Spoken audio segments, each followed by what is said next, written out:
The air inside the room has grown thick, heavy with the scent of old paper, binding glue, and the faint ozone tang of electronic screens left burning long past midnight. Outside the window, a golden dusk is bruising into a cold, clinical violet, but the light that illuminates the space does not come from the sun.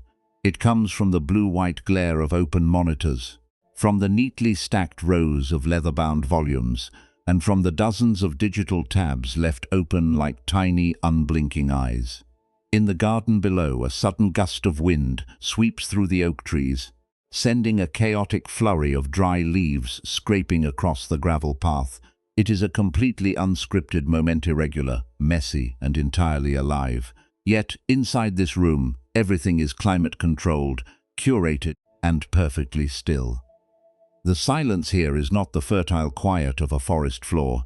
It is the sterile, suffocating hush of a museum where life is studied, categorized, and preserved, but never actually lived. We know this room because we have spent lifetimes building it. We are the architects of our own sophisticated sanctuaries. Modern seekers who have mastered the art of gathering truth while masterfully avoiding the vulnerability of being changed by it. We look around our living spaces, our digital devices, and our minds, and we see an embarrassment of riches. We possess thousands of bookmarked articles on emotional regulation, dozens of downloaded courses on mindfulness, shelves lined with the translated discourses of ancient sages, and complex psychological frameworks that can explain every nuance of our childhood wounds. We have accumulated a vocabulary of liberation so precise that we can dissect our anxieties with the skill of a surgeon. We know exactly why we procrastinate, why we fear intimacy, and why our relationships collapse. We have become the ultimate curators of existential insights, filling our internal vaults with gold-stamped truths until the floorboards of our psyche begin to groan under the sheer weight of our unused treasury. Yet, as we sit in the middle of this vast mental library, a strange and unsettling friction begins to manifest in the physical body. If we pay attention right now, we can feel a peculiar density settling into the lowest parts of our torso. It is a subtle, chronic holding pattern centered deep within the bowl of the pelvis and the hinge of the hip joints. We are not moving. We are sitting perfectly still, analyzing our lives, thinking about how we will optimize our routines tomorrow, or reflecting on the deep metaphysical meaning of impermanence. And while the mind floats in a cloud of lofty concepts, the body is reporting a different reality. The breath is shallow, caught like a trapped bird in the upper third of the chest, never fully descending into the abdomen. The lower belly is hard, braced as if anticipating a blow that never lands. The hip flexors are tightly coiled, locked in a state of perpetual readiness for an action we never take. We have built a magnificent fortress of knowledge, but our biology is telling us that we are frozen. We are like a traveler who has spent years memorizing every contour, every river and every mountain path on a map of a foreign land, but who has never once put on their boots and stepped across their own front threshold. This is the modern illusion of preparation, a psychological camouflage so brilliant that it deceives even the most sincere practitioners. We mistake the consumption of an insight for its realization. When we read a profound sentence about dropping the ego or embracing the present moment, a dopamine pathway lights up in our brain, creating a fleeting sensation of expansion. For a brief second, we feel lighter, wiser, and more evolved. But if we look closely at this mechanism, we realize that the ego has simply performed a sleight of hand. It has taken a radical truth designed to dissolve our identity and turned it into an ornament to decorate that very identity.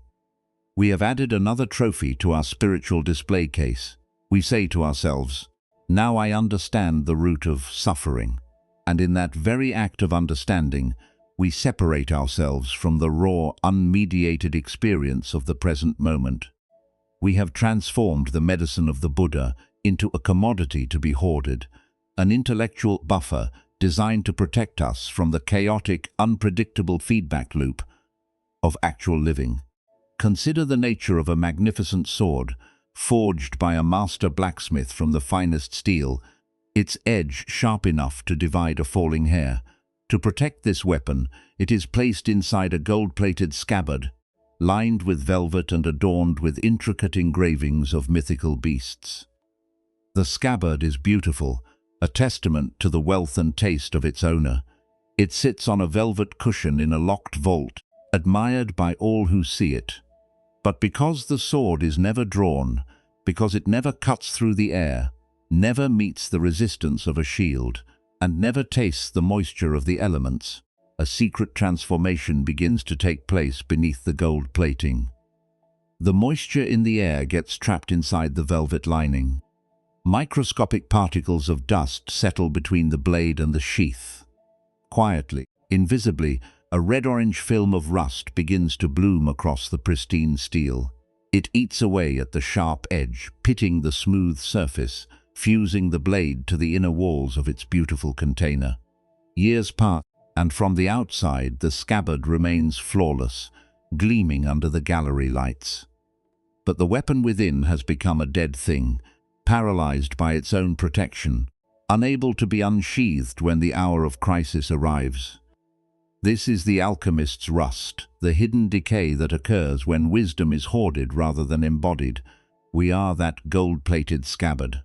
Our minds are filled with dazzling theories, but because we refuse to draw the blade of truth and apply it to the messy, humiliating and beautiful details of our daily lives, our inner capacity for action is rusting away.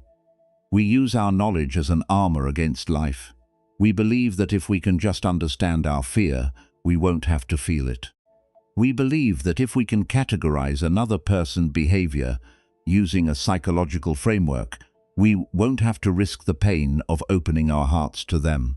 We treat our spiritual path as a grand intellectual optimization project, a way to engineer a life that is completely safe, predictable, and free from friction. But life is inherently friction. The world outside our study window is constantly shifting, decaying, and regenerating without our permission. The trees do not consult a textbook. Before they shed their leaves in autumn, they simply yield to the downward pull of nature. The river does not wait until it has a perfect map of the valley. Before it begins its descent from the mountain, it carved the valley through the raw, unchoreographed momentum of its flow. Our modern tragedy is that we have become spectators of the river, standing safely on the high concrete bank, writing elaborate treatises on the composition of the water, while our own bodies dry up from a lack of immersion.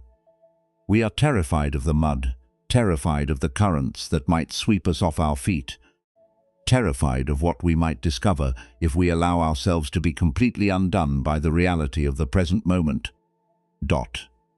Let us acknowledge the exhaustion of this state. It takes an immense amount of biological energy to maintain a fortress of knowledge while suppressing the chaotic vitality of our actual feelings. We feel a chronic weariness in our eyes, an ache that sits right behind the brow, born from hours of processing information, evaluating data, and simulating future scenarios.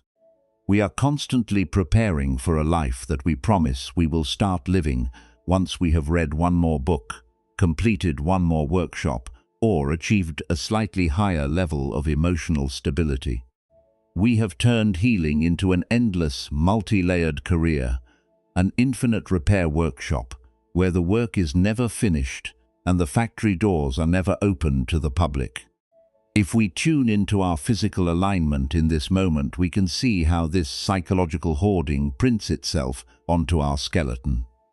Notice how we hold our head slightly forward of our shoulders, as if the mind is trying to race ahead into the next paragraph, the next concept, the next solution. Look at the way our jaw carries a faint, unconscious tension, a subtle clenching that says we must keep our inner world under tight, rational control, and look down at our feet, perhaps resting lightly on the floor, but devoid of real weight, disconnected from the solid, uncompromising intelligence of the earth beneath us. We are living from the neck up, suspended in a stratosphere of beautiful abstractions, while our physical vehicle remains anchored in a state of suspended animation. We must begin by witnessing this condition without judgment. The tendency to hoard knowledge is not a moral failing.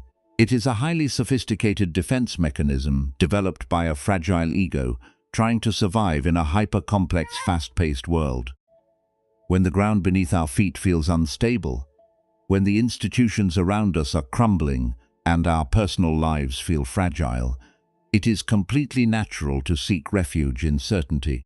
Concepts give us the illusion of control. If we can name our suffering, we feel as though we have conquered it. If we can quote a master on the nature of voidness, we feel as though we have bypassed the agonizing human reality of loneliness. But the Buddha was not a philosopher offering a system of belief. He was a physician offering a radical, empirical treatment for the human condition. His teachings were never meant to be stored in a treasure chest, to be counted and admired. They were meant to be consumed like food, digested through practice, and transformed into the bone and muscle of our daily actions. A prescription does not cure a disease if it remains folded inside a drawer. It must be taken, tasted, and allowed to alter the chemistry of the body. As the purple sky darkens into a deep, starless black, the blue light of our devices seems to grow harsher, casting long, stark shadows across the room. We can hear the distant hum of traffic, the ticking of a clock, the soft rise and fall of our own breath. It is time to ask ourselves a question that we have spent years avoiding. What if we already know enough? What if the missing piece of our transformation is not another piece of information, but the courage to let go of the shoreline of our concepts and step into the cold, deep, unscripted water of our actual existence? What if the very knowledge we are hoarding is the rust that is keeping our true nature locked inside its golden sheath? To understand how this hidden decay takes root within a single human life, we must look closely at Julian, a man whose existence looks, from the outside, like a monument to self-optimization and intellectual refinement. Julian lives in a minimalist loft overlooking a sprawling metropolis, a space where every object has been carefully curated to reflect an inner state of calm and deliberate order. His shelves are lined with text after text of ancient Eastern philosophy, modern behavioral science, and neuroscience. He can speak for hours on the evolutionary mechanics of anxiety, the neurobiology of trauma, and the Buddhist concept of the illusion of the self. If you were to ask him how to navigate a crisis, he would offer you a beautifully structured, multi-step framework, complete with historical context and somatic terminology. He is a master of the vocabulary of healing, a man who has built a professional and personal identity on being the most conscious, stable person in any room he enters. Yet Julian's life is about to collide with the one thing that his library cannot contain: the raw, chaotic, unmanaged friction of reality. It happens over the course of a single devastating Tuesday. It begins with a brief, clinical email from his business partner of 7 years notification of a legal restructuring that effectively strips Julian of his intellectual property and ousts him from the company they built together from nothing. Before the shock can even register in his nervous system, Julian arrives home to find a handwritten note on his kitchen counter. His long-term partner, the woman he assumed he would spend the rest of his life with, has packed her bags and left. Her words are brief but deeply cutting. "You are a perfect practitioner, Julian. You analyze everything. You handle every argument with flawless calm, but I have never actually met you. I cannot live with a ghost who treats our love like a meditation retreat." In a matter of hours, the twin pillars of Julian's identity, his professional status, and his romantic sanctuary are completely demolished. The ground beneath his feet does not just shake, it liquefies. Watch closely how Julian reacts in the minutes following this collapse. for his response is the universal blueprint of the modern intellectual scholar under siege. His instinct is not to cry, nor is it to scream or smash an object against the wall. Those reactions are messy, primitive, and unpredictable. Instead, Julian walks over to his bookshelf. His eyes pace frantically across the titles, searching for the right conceptual antidote, the specific psychological framework that can metabolize this sudden influx of terror. He pulls down a commentary on the nature of impermanence and non-attachment. He sits on his meditation cushion, crosses his legs with practiced precision, and opens the pages. He forces his eyes to track the black ink on the white paper, repeating the phrases to himself like a mantra. All conditioned things are subject to decay. This is merely the unreliability of the external world. I must remain the detached observer of my experience, but look beneath the surface of his intellectual armor. Look at what is happening to the biological architecture of his body while his mind is desperately trying to chant away the storm.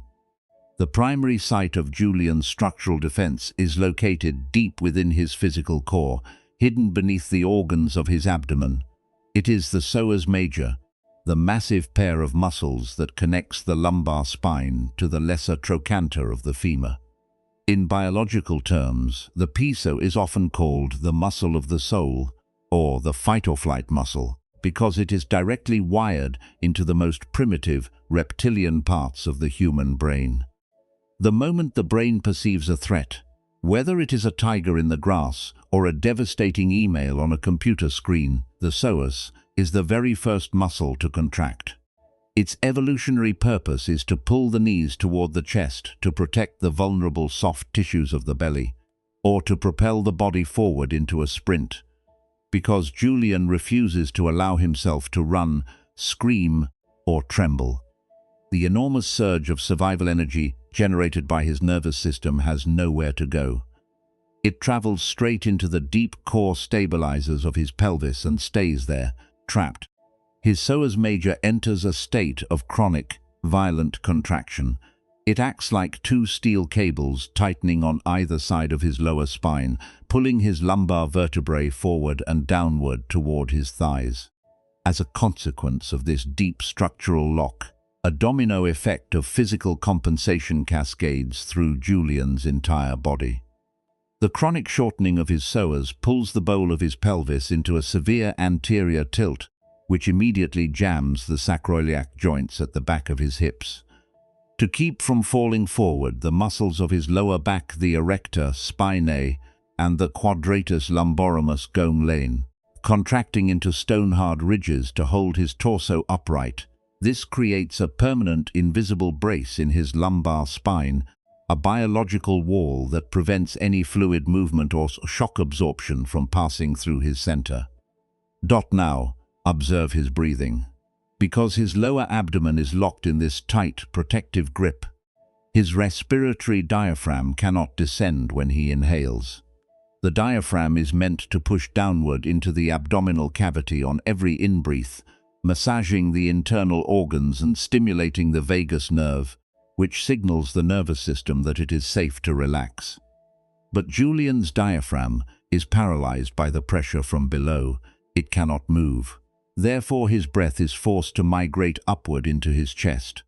Driven by the frantic contraction of his scalene and pectoralis minor muscles, his breathing becomes shallow, rapid, and entirely confined to the upper third of his lungs. He is hyperventilating so subtly that he isn't even aware of it, his body trapped in a perpetual state of high-altitude panic, while his eyes continue to read sentences about spiritual tranquility. The lockdown spreads upward into his neck and head. To stabilize his shallow breathing, the sternocleidomastoid muscles on the sides of his neck tighten, pulling his chin slightly forward and up. This structural shift creates an intense compression at the suboccipital base, very junction where the skull meets the spine. This area is highly populated with nerve endings and blood vessels feeding the brain. When it locks up, it produces a dull, throbbing pressure behind the eyes. a sensation of being completely disconnected from everything below the throat. Julian has become a floating head, an isolated processing unit suspended above a frozen, terrified biological machine. The final piece of this physical armor manifests in his jaw. The masseter and temporomandibular joints are clenched with such ferocity that the bone looks sharp beneath his skin. This is the structural expression of his refusal to speak his raw truth, his refusal to let out the primal cry of betrayal and grief that is clawing at the back of his throat. He must maintain the appearance of the enlightened practitioner. He must keep his mouth closed, his teeth gritted, holding his internal world together through sheer force of will. What Julian does not realize is that this intense physical bracing is the exact material manifestation of his psychological resistance. He is using his body as a vault to lock away his vulnerability. He believes that if he allows his hips to soften, if he allows his belly to relax, the sheer magnitude of his grief will wash over him and destroy him. He is terrified of the emptiness that lies on the other side of his concepts. If he is not the successful entrepreneur, if he is not the perfect partner, and if he is not the master of his own mind, then who is he? The ego, staring into the abyss of its own non-existence, reacts with absolute terror. It demands that Julian stay frozen. It demands that he continue to analyze, continue to read, and continue to conceptualize his pain, because as long as he is thinking about his grief, he is the one in control. He is the subject studying the object. He has not yet become the grief itself. This is the great tragedy of the intoxicated scholar. Julian is using the very language of spiritual awakening to build a deeper, more impenetrable layer of sleep. When a wave of intense anger arises regarding his business partner, he does not feel the fiery, unmediated heat of that anger in his chest. Instead, he immediately labels it. This is merely an egoic projection born of early childhood abandonment dynamics. When a profound wave of loneliness sweeps through him in the quiet of his empty loft, he does not weep, he rationalizes. Loneliness is simply an illusion created by the mind's failure to recognize its inherent interconnectedness. By labeling every emotion the moment it surfaces, Julian prevents the emotion from completing its natural biological cycle. An emotion is not an intellectual puzzle to be solved. It is a somatic event, a chemical wave that enters the body, alters the heart rate, changes the chemistry of the blood, and demands to be felt, expressed, and moved through the physical tissue. When we intercept that wave with a mental label, we chop it off mid-crest. We store the unresolved chemical energy in our muscles, our fascia, and our organs, while the mind congratulates itself on being so incredibly objective. We must see that Julian is not unique. He is an archetype for our entire generation. We have become a culture of hyper-reflective observers who are profoundly illiterate in the language of direct sensation. We can write dissertations on our anxiety, but we cannot sit for 5 minutes with the raw, vibrating heat of it in our solar plexus without reaching for a digital distraction or an intellectual explanation. We treat our internal world as if it were a dangerous neighborhood that we must only visit while riding inside the armored car of our theories. As Julian sits on his cushion, the clock on his wall ticks toward 3 a.m. His eyes are red and straining against the dim light. His lower back is screaming with an ache that has grown too loud to ignore, and his jaw is so tight that his teeth are throbbing. He has read 3 chapters of philosophy. He has listened to an online lecture on emotional resilience, and he has spent hours analyzing his past choices. Yet, despite this massive expenditure of intellectual energy, he feels more trapped, more isolated, and more broken than he did when the day began. The library has failed him. The gold-plated scabbard has frozen solid, and the sword within cannot be drawn to cut through the cords of his agony. He is trapped in the ultimate paradox of the spiritual ego. He is suffering intensely, and he is using his immense knowledge of suffering to ensure that he never has to actually experience it. He has built a beautiful, climate-controlled mausoleum out of his insights, and he is sitting right in the center of it, suffocating to death on his own cleverness. He is about to discover that the mind cannot think its way out of a prison that the mind itself has created, and that the only way out requires a radical, terrifying descent into the very flesh he has spent a lifetime trying to escape. The failure of the library is not a quiet event, it is a slow, agonizing disintegration that takes place in the deepest hours of the morning, when the city outside has fallen silent, and the only sound remaining is the harsh, ragged rhythm of Julian's own shallow breath. The books strewn across his floor look like the debris of a shipwrecked vessel, their gold-lettered spines glinting uselessly in the half-light.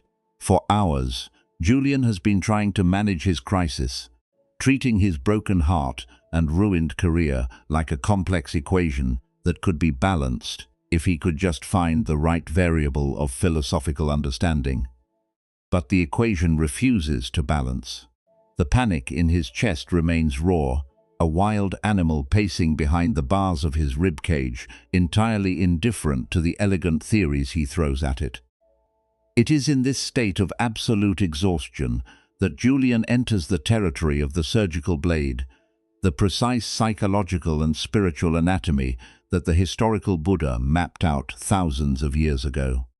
The Buddha described the human predicament through the lens of a warrior wounded on the field of battle by an arrow. If a warrior is struck by a poisoned shaft, he does not sit on the ground and demand to know the caste of the man who shot him, the length of the bow, the feathering of the arrow, or the chemical composition of the poison before he allows the medic to pull it out. If he demands those intellectual answers first, he will die before the arrow ever leaves his flesh. The arrow is there, the poison is leaking into his bloodstream, and the only matter of absolute urgency is the immediate, radical removal of the point from his skin. Julian, like so many of us, has been doing the exact opposite. He has spent the entire night researching the arrow. He has been analyzing its trajectory, writing a mental thesis on the psychology of the person who shot it, and evaluating his own performance as a warrior. And while he conducts this brilliant intellectual investigation, the poison is seeping deeper and deeper into his tissues. But the teaching of the arrow goes deeper still, revealing the ultimate secret of human suffering through the concept of the second arrow. The Buddha explained that when an ordinary person experiences a painful sensation, they grieve, they lament, they beat their breast, and they become distraught. In doing so, they experience two kinds of pain, a physical pain and a mental pain. It is as if that person were pierced by a first arrow, and then, immediately afterward, they were pierced by a second arrow, compounding the agony.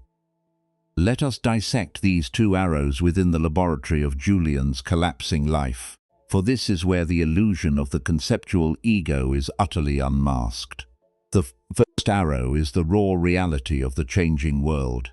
It is the sudden loss of his company, the abrupt departure of his partner, the betrayal, the empty apartment, and the terrifying uncertainty of his financial and emotional future. This first arrow is painful, undeniably so. It is the inherent friction of a universe governed by impermanence, where everything that comes together must eventually disperse, and where no external structure can ever be made permanently safe. The first arrow is an inevitable tax on the privilege of being alive, of loving, of building, and of participating in the human drama. It is a wound inflicted by life itself. But Julian is not just suffering from the first arrow. If he were only experiencing the first arrow, he would feel a clean, sharp pang of grief, a natural mourning for the ending of a chapter, a physical sensation of sadness that would swell like a wave and eventually break upon the shore of his awareness. Instead, Julian is being absolutely pulverized by a continuous, relentless barrage of second arrows. And these arrows are not being shot by his business partner or his ex-lover. They are being manufactured and fired by his own mind. The second arrow is the story. Julian tells himself about the first arrow. It is the endless loop of commentary that transforms a clean event into a dirty, multi-layered existential catastrophe. The second arrow says this shouldn't be happening to me. If I were truly an advanced practitioner, I wouldn't have trusted that business partner. If I had been more conscious, my relationship wouldn't have failed. What will people think when they see that the master of optimization has lost everything? This means I am fundamentally flawed, that my entire life has been a lie, and that I will never be safe again. Watch how this intellectual variant of the second arrow operates with a level of cruelty that far surpasses ordinary egoic reactivity. Julian is not just experiencing anger and fear, he is judging himself for experiencing anger and fear. He weaponizes his spiritual knowledge against his own bleeding heart. He looks at his trembling hands and thinks, I have studied the discourses on non-attachment for 10 years. Why am I still this attached? I am failing the path. He looked at the fury burning in his stomach and thinks anger is an unwholesome root. I must dissolve it into spacious awareness. In this very act, Julian is committing a form of sophisticated psychological violence against himself.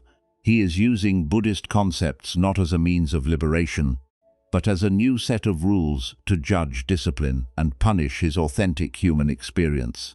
He has turned the teachings on selflessness into a stick to beat his fragile ego, and he has transformed the concept of equanimity into a cold plastic mask to hide his terror.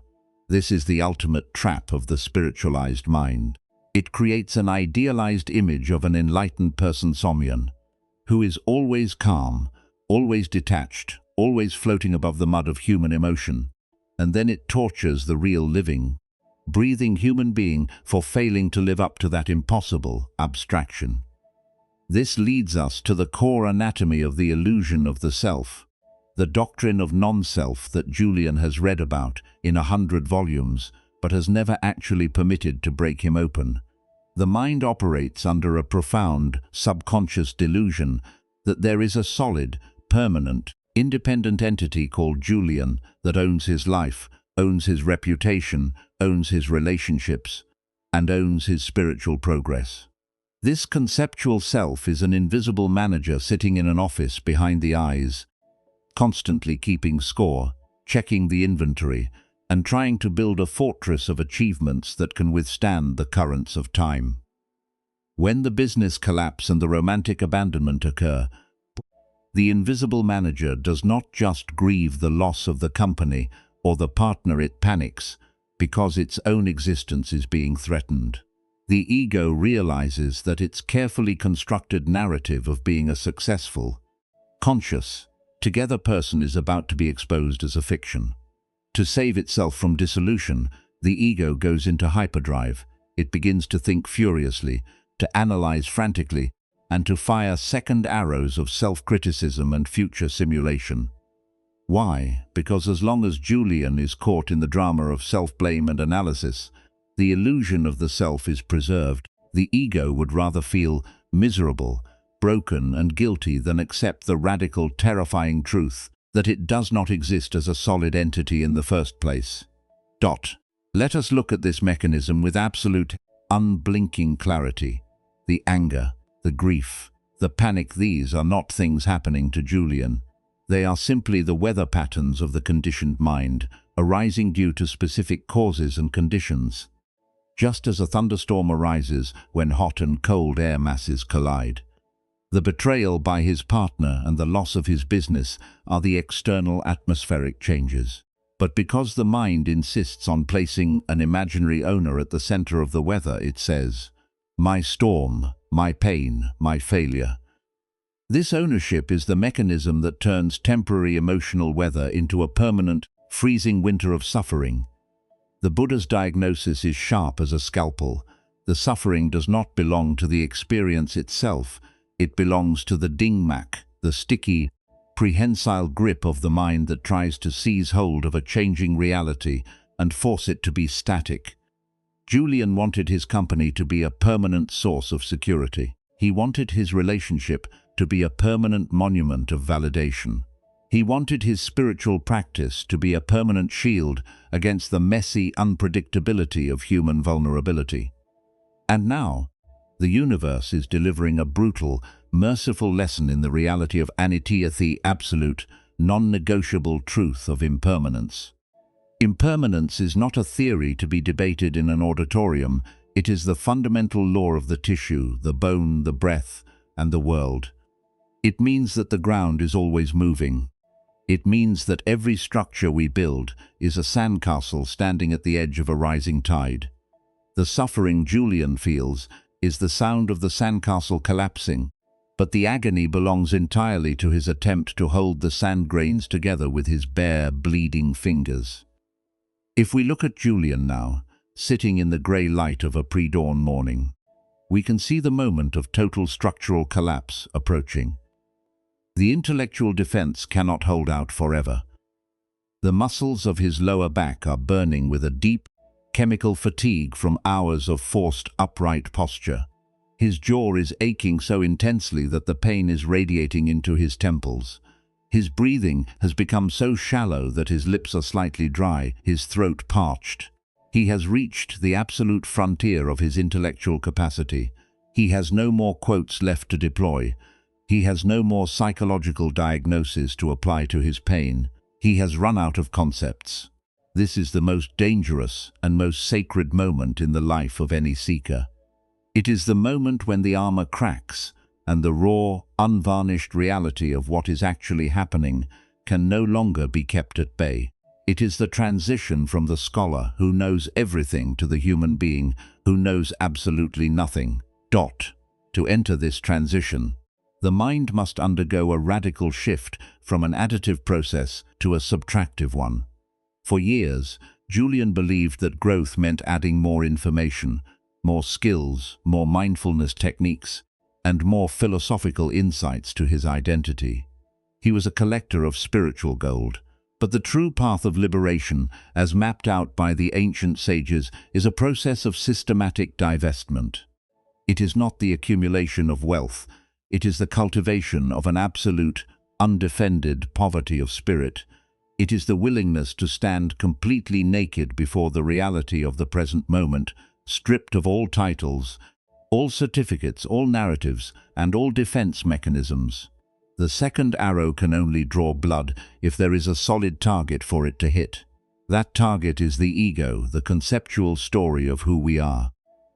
When we begin to see through the illusion of that story, when we realize that the self we are trying so desperately to protect is merely a phantom created by our own thoughts, the target begins to dissolve. The second arrows continue to fly the thoughts of doubt, the memories of betrayal, the anxieties about tomorrow will still pass through the mind, but they no longer find a solid wall to strike. They pass through the open space of our awareness like arrows flying through an empty sky, leaving no mark, drawing no blood, falling harmlessly to the ground. But to reach that empty sky, Julian must first allow himself to drop. He must stop fighting the storm from the high tower of his intellect. He must allow the towers to crumble. He must allow his sword to be stripped of its golden sheath. And he must prepare to meet the raw, unmediated territory of his own flesh and blood, where the true work of alchemy has been waiting for him all along. The grey light of dawn now spills fully across the floor, illuminating the wreckage of Julian's intellectual empire. The leather-bound books and open digital devices look cold, lifeless, and utterly incapable of offering a solution. Julian sits motionless on his cushion, but a subtle change has occurred.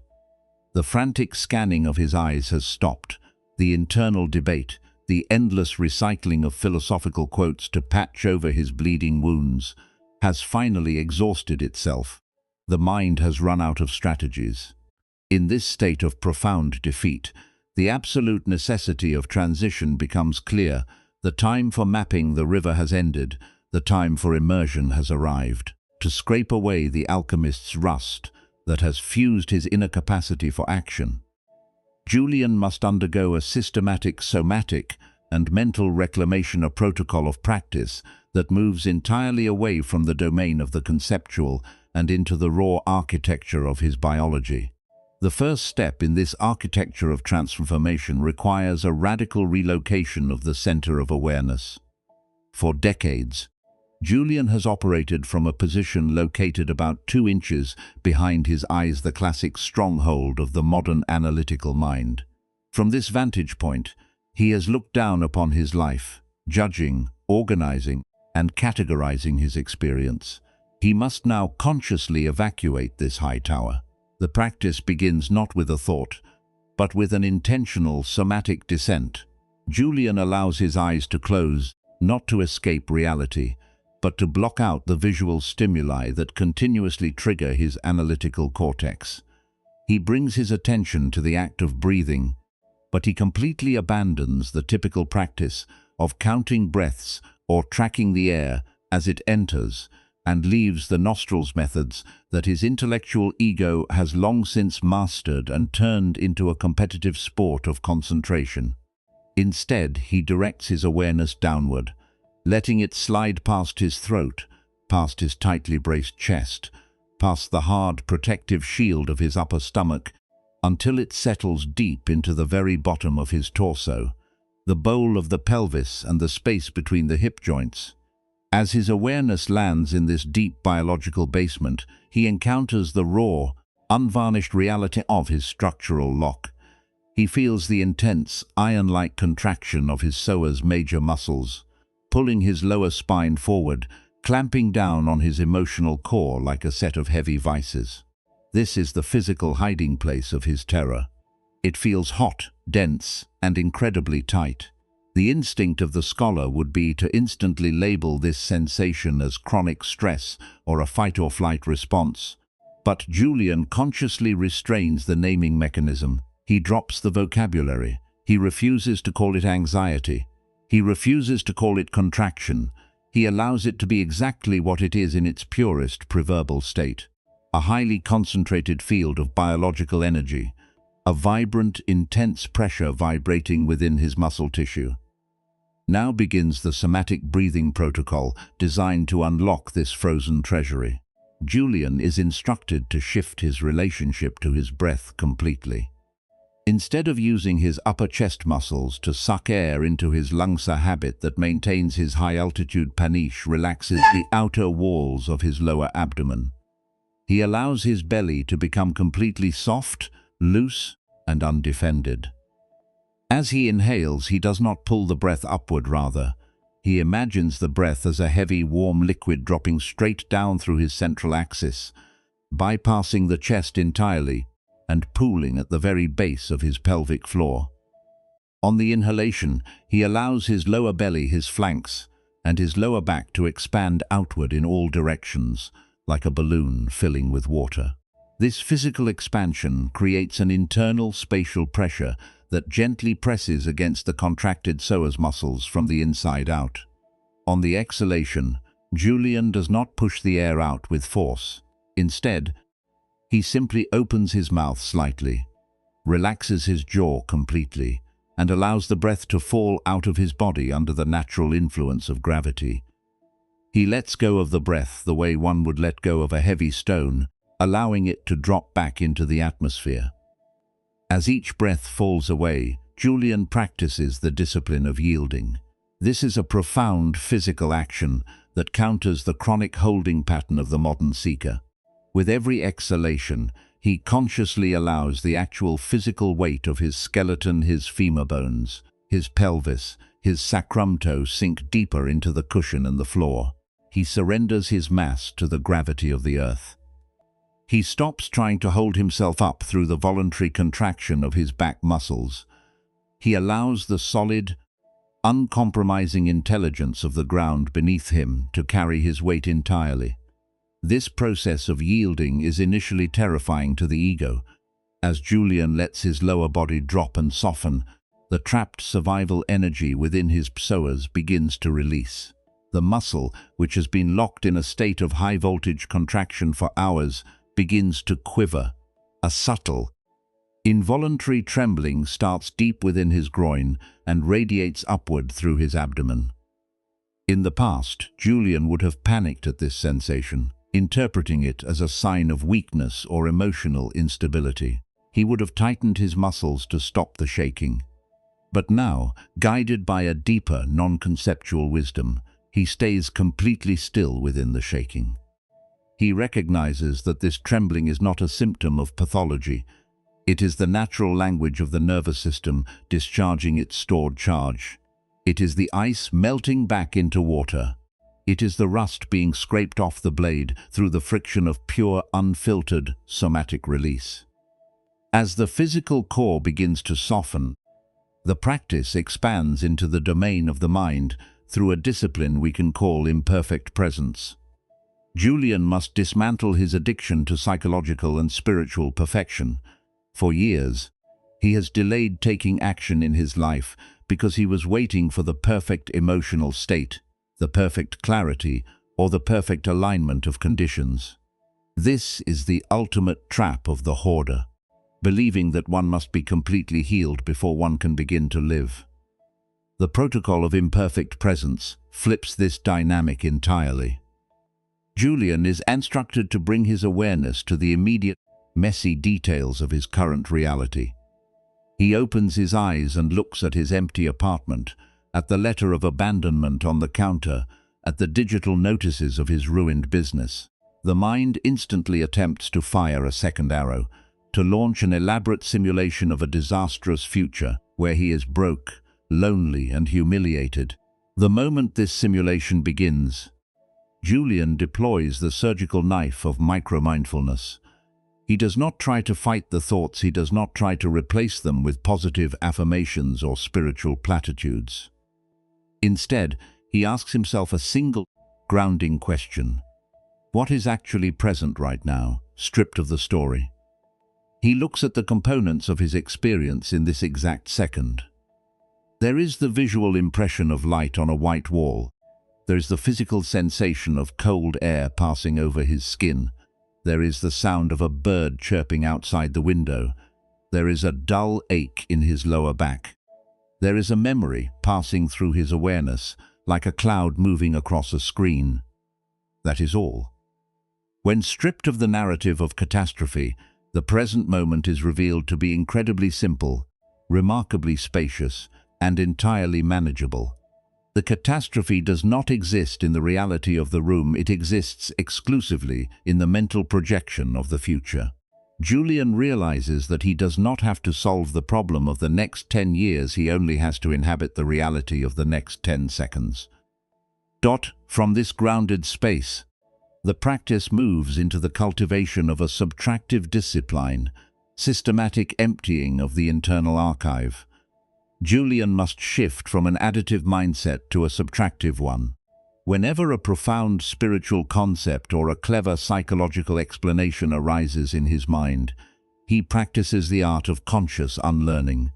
If the thought arises, "I am experiencing a manifestation of egoic attachment," he deliberately drops the formulation and returns to the raw sensation. "There is a tightness in the center of my chest." He strips his experience of its labels. Refusing to allow his knowledge to act as a buffer between himself and life, he empties the vessel so that reality can write itself directly onto his consciousness without the mediation of a textbook. This leads directly to the integration of wisdom into the friction of daily action. The alchemist's rust can only be completely cleared when the blade is put to use. Julian must step off his meditation cushion and bring this fluid, grounded presence into the messy world of human transactions. He begins with small, unchoreographed movements. He stands up from his, but he does not do so with the rigid mechanical posture of his old self-optimization routines. He allows his knees to remain slightly bent, his hips fluid, his weight transferring completely and organically from one foot to the other as he walks across the room.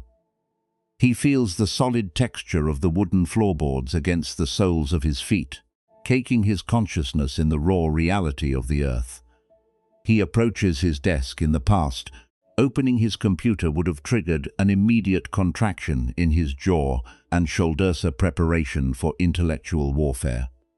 Now, as he sits down, He consciously maintains the softening of his lower belly.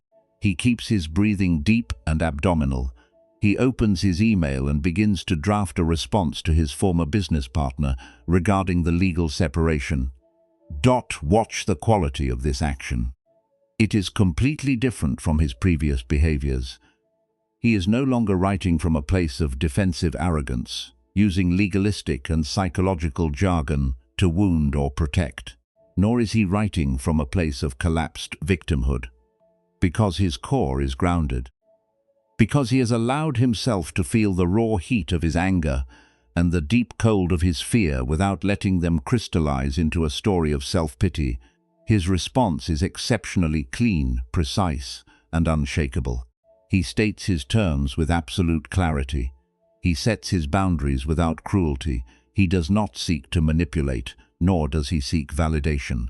He acts not to achieve a perfect future outcome that will make him feel safe, but because clean, honest action is the only thing that aligns with the reality of the present moment. This is the practice of drawing the rusted blade. It is a commitment to moving through the world without the armor of our cleverness. It means being willing to enter a conversation without an agenda, to face a crisis without a prefabricated framework, and to look at another human being without the filter of our psychological diagnoses. It is an act of supreme vulnerability, a radical trust in the inherent, unchoreographed intelligence of awareness itself. Julian continues this work throughout the day, treating every mundane task as a laboratory for inner alchemy. When he washes his coffee mug, he does not think about his financial future. He feels the temperature of the water on his hands, the slippery texture of the soap, the hard surface of the ceramic. When he walks down the street to buy food, he does not simulate conversations with his ex-partner. He senses the shifting weight of his body, the rhythm of his strides, the chaotic kaleidoscope of faces and colors in the city around him. He is no longer analyzing the river from the safety of the concrete bank. He has jumped into the current, and he is discovering that the water, though cold and unpredictable, possesses a buoyant force that can carry him if he stops struggling to stand on top of it. This training requires an immense quiet discipline. It is far easier to return to the library, to pull down another book, and to spend another night analyzing our pain from a safe distance. The mind is addicted to its own commentary because the commentary provides a false sense of control. To break this addiction, we must cultivate the willingness to be empty, to be completely undone, and to look at our lives with the absolute innocence of someone who knows nothing at all.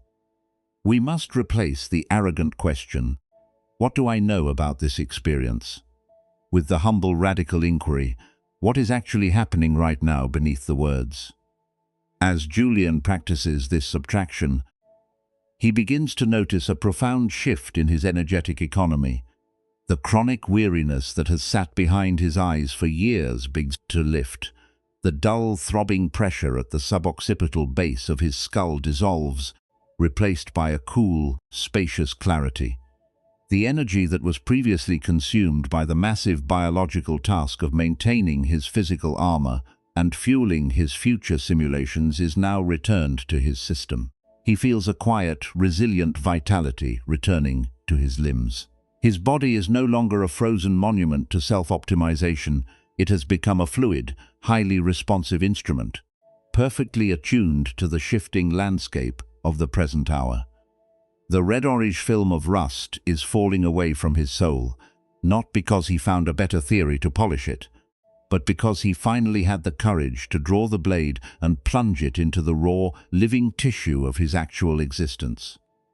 As the sun begins to set on this long day of undoing, the light that fills Julian's loft is no longer the harsh, clinical glare of digital screens or the artificial preservation of a curated study. It is the warm, golden and shifting light of a real late afternoon, casting long organic shadows across the wooden floorboards.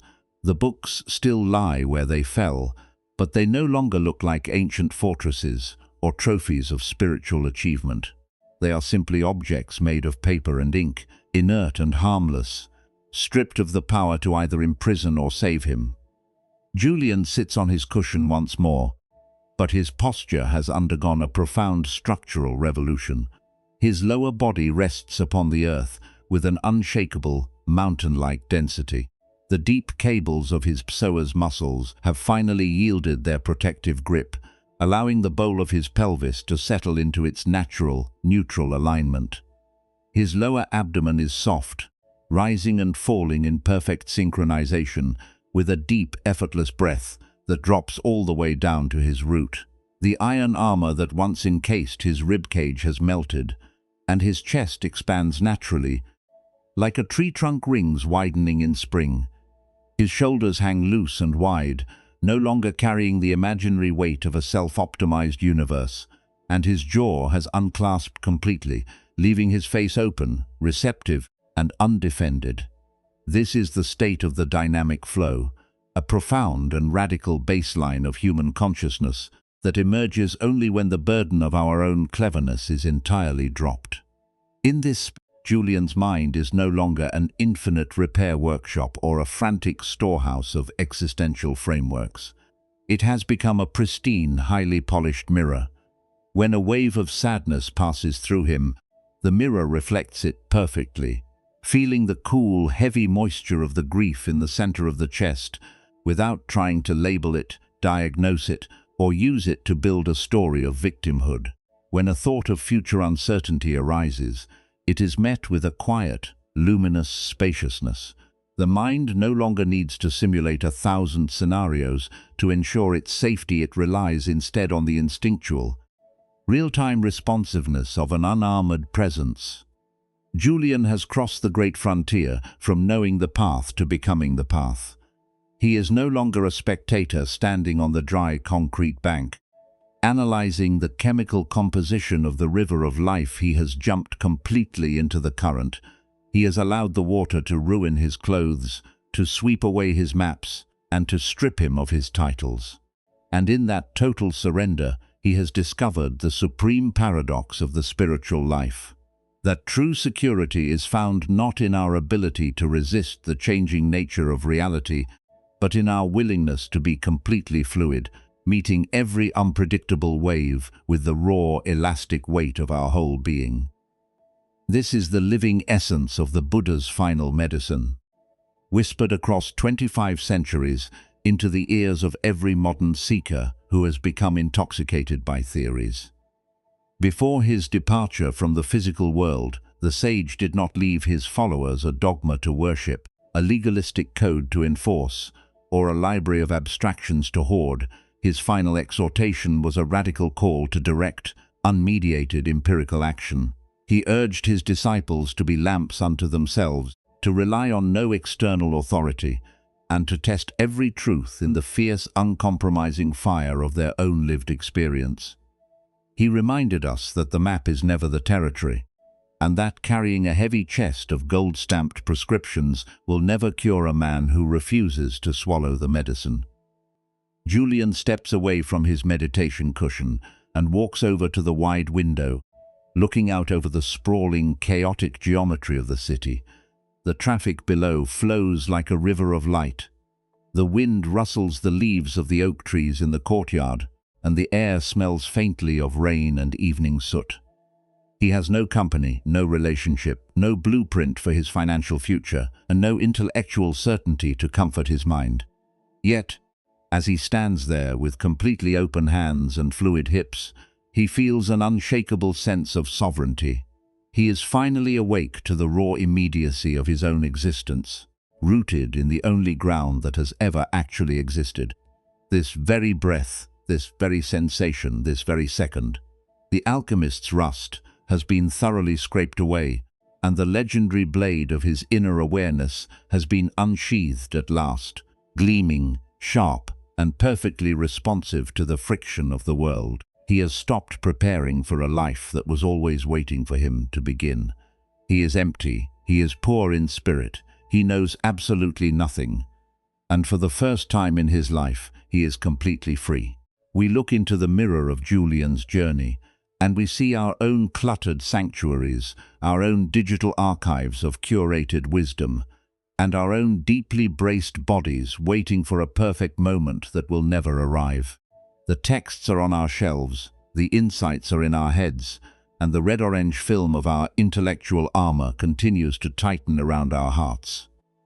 The door to the open air is wide open, and the river of reality is rushing past our doorstep, messy, dangerous, and brilliantly alive.